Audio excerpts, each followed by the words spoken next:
All right, now that we've learned all about swarm scaling with overlay networking and routing mesh, I want you to actually go through the process of creating the assets or the objects that you need to deploy in a swarm scenario. So we're no longer using the Docker run command, but the networking and the volumes are kind of the same, but slightly different.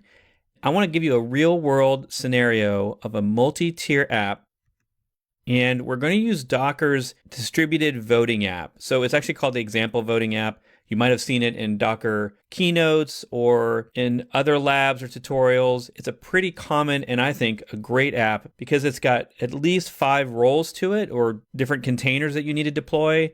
And they all serve a special function and they're actually doing stuff. It actually works. It actually does what it's supposed to do. And so you can play with it. And it has very typical distributed architecture components like the web front end and the worker back end and the key value and the database. And so I think it's really helpful to do. In this case, you're going to use the directory swarm app1. It's actually in our course repo. In there is nothing but a README and an image. And from that README, you're going to need to create the volume and a couple of networks and 5 services that are needed for this app to fully function. So it may help you to try some of these commands locally or actually write them in your text editor and sort of compose them because they are going to be a little complex, right? When you do the Docker service create, they're going to have to connect it to a specific network and open up ports and call it a specific name and use a specific image. So it might be easier to edit it locally and then just cut and paste into your shell wherever your swarm's at. But that's just me.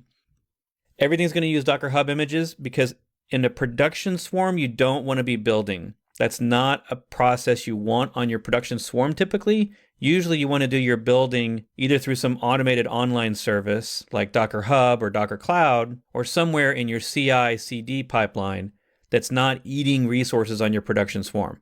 In this scenario, we can imagine that our images are being built elsewhere and stored on Docker Hub, and we just need to pull those down, whatever the latest versions are, into our swarm. And I'll just say this, like many things in computer science, this is 1/2 science, 1/2 art form.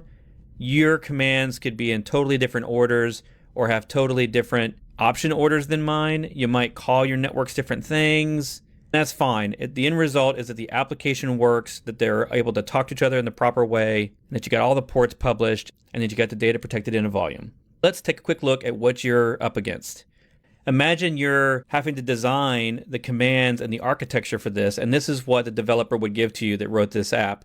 Well, in this case, it's probably lots of developers that wrote this app, right? Because we've actually got a web front end that's in Python. We've got a web back end that's running in Node. We've got a worker process that's running in .NET.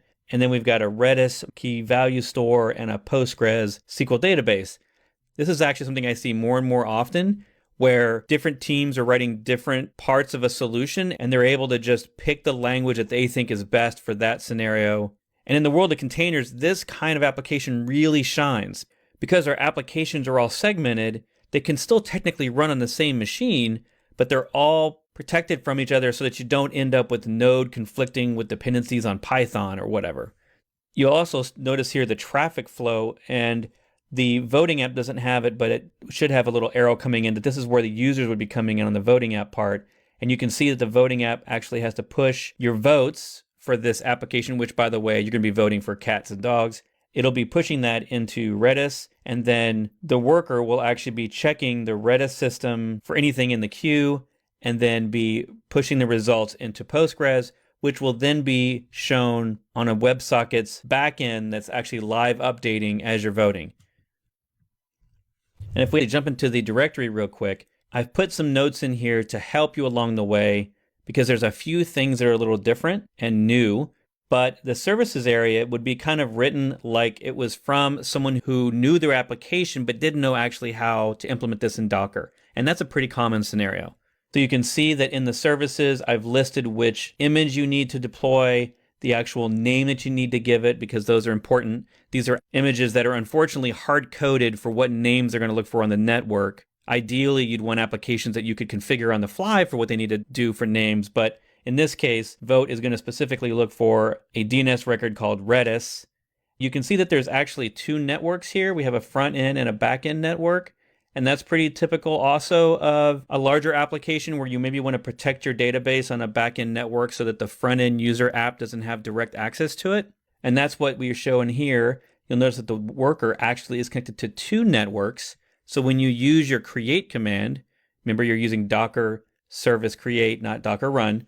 So when you're using your Docker service create command, you're going to need to specify the -- network twice, once for the front end and once for the back end. Obviously, you'll need to create your networks first. So some of that's specified up here. And if you need the image again, the architecture diagram is also in here just in case that helps conceptually with how you're going to deploy this. And of course, you're going to have the Docker documentation. You might need to use the -- help on the service create command that will give you all the various options that you might need. You only are going to need 3 or 4 of those. If you get stuck with the commands themselves, you might want to review the actual documentation, which I will put into the resources of this section. But this particular document under Swarm actually goes into creating services and configuring services. So it's a little wordy, but it's got a lot of information in it that might help you if you get stuck in here. In the next video, I will actually run through this whole thing myself as if I was you. Good luck and have some fun.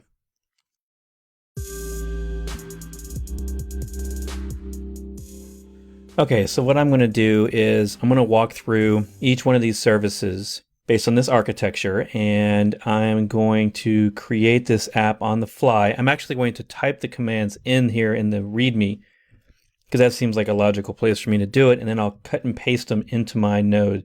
So if you remember, I have a 3-node Swarm over here. If I do a docker node ls, you'll see that I have 3 nodes here. They're all manager nodes. I have no containers running and no services, obviously. First thing I know up the top, it talks about I need networks and I need a volume. So probably can get the networks out of the way, and I can probably wing that. So I can type docker network create d overlay. Remember that the overlay network is the only kind of network we can use in a Swarm because overlay allows us to span across nodes as if they're all on the local network. And then I want to call it backend. And then I'm going to do the same exact thing, only call it front end. Now there's nothing inherently special about these two networks. We're just going to segment our different services into one or the other to help act like a little firewall that gives separation for protection. On this vote one, I know I need to do a docker service create, and I got to name it. So I might as well put name vote. And then I got to publish the port 80 to 80 in the container. And it's got to be on a specific network. So network, front end. I need 2 replicas, so replica 2, and then I might as well just copy and paste this name. Now I'm going to go ahead and create all of these before I actually deploy them.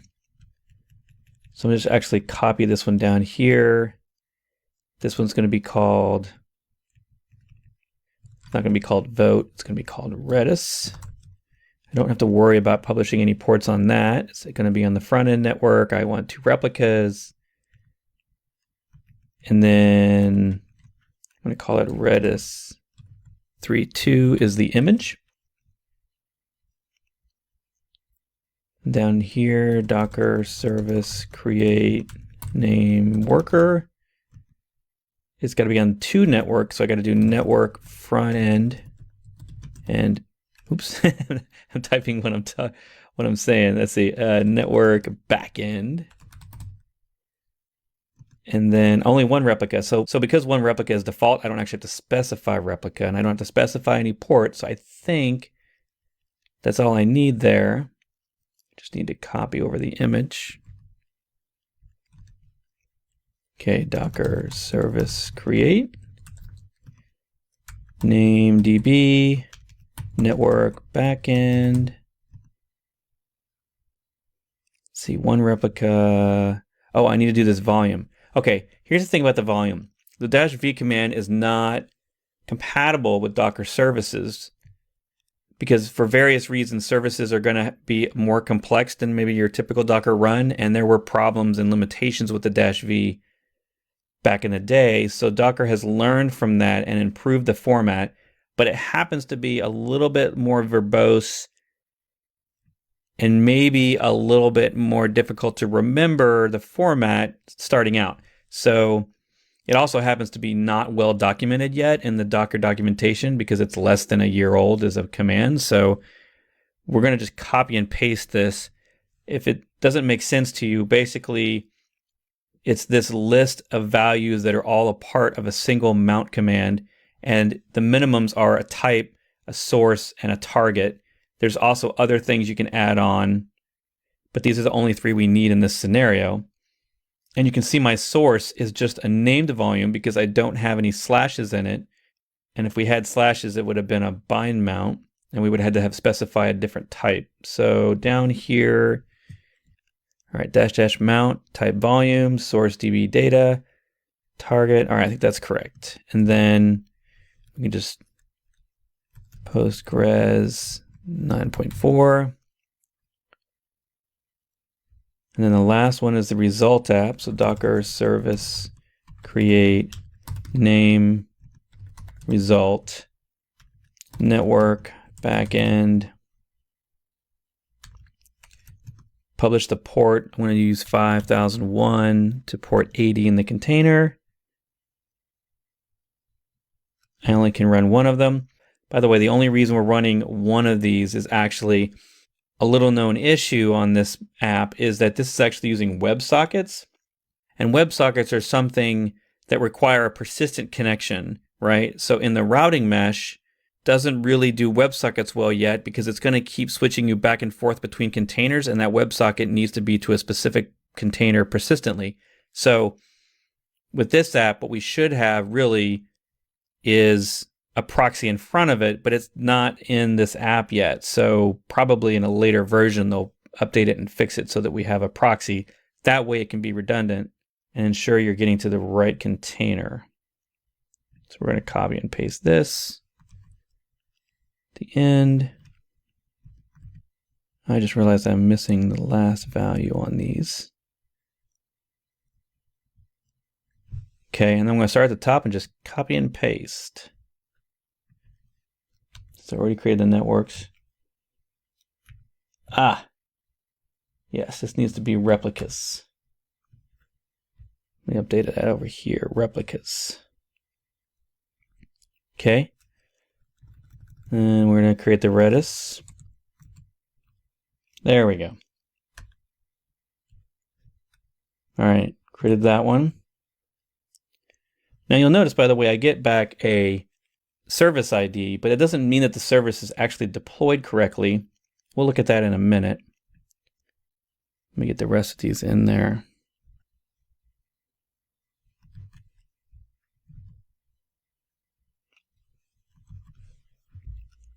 All right, so now that we have that, we should be able to do the rest of our commands over here. So Docker service ls shows us all 5 of them. And you'll notice that the replica numbers match. That's a good sign. That means that one has been created successfully. And if I wanted to dig in deeper, I could do a Docker service PS on each one. All right, so that one's been running 28 seconds.